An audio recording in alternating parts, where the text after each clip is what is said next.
Hey, folks. Your favorite fat author, David Knapp. Have you ever been looking for something in plain sight and you just had it and you can't find it?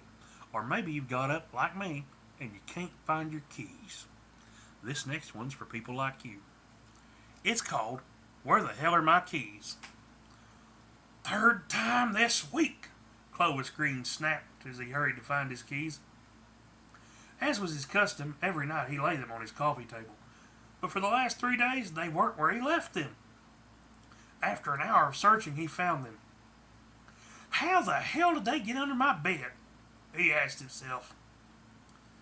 Putting the matter out of his mind, he went about his day. At the office, he realized his stapler was missing and Daisy's lipstick was gone.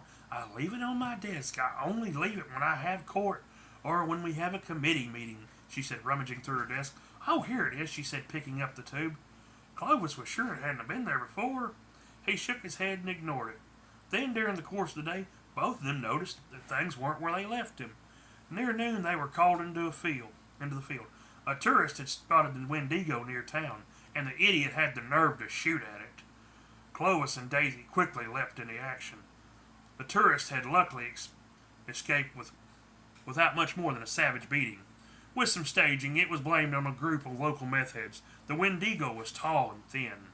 Its body was wrapped in a rugged robe made of hides that sucked all the heat from the surroundings. The skull that covered its face stood in stark contrast to its clothing. Thank you all, both, for your swift response. Had the fool actually struck me, well, let's say we would be having a different conversation. Its voice was low and raspy. Though it was barely a whisper, the sound of it drowned out all other sounds.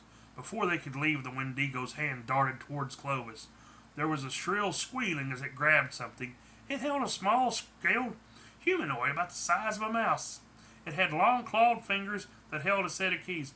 What the fuck? Clovis exclaimed as he recoiled. The Wendigo chuckled as he examined the creature. Ha ha. This here is a filter. They steal random things. They can also cast a ward over objects.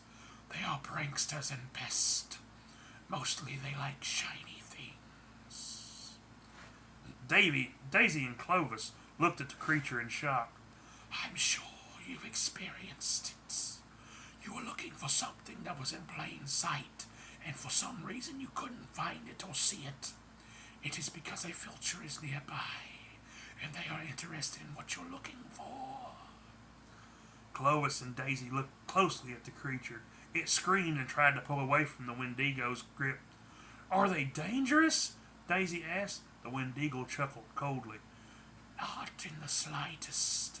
Simply a pest. Shall I dispose of it? Daisy shook her head. No, it's not hurting anyone, and I admit they do annoy me, but it's not hurting anything, and I think it's learned its lesson, she said sternly. The creature nodded furiously. The Wendigo chuckled again. So be it.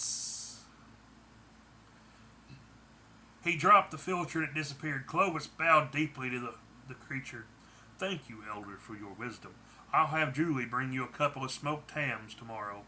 The Wendigo nodded as fog swirled around it. With a whisper of the wind, it was gone. Let's get the fuck out of here, Daisy said quickly. The two of them stopped at Dollar Shack on their way home.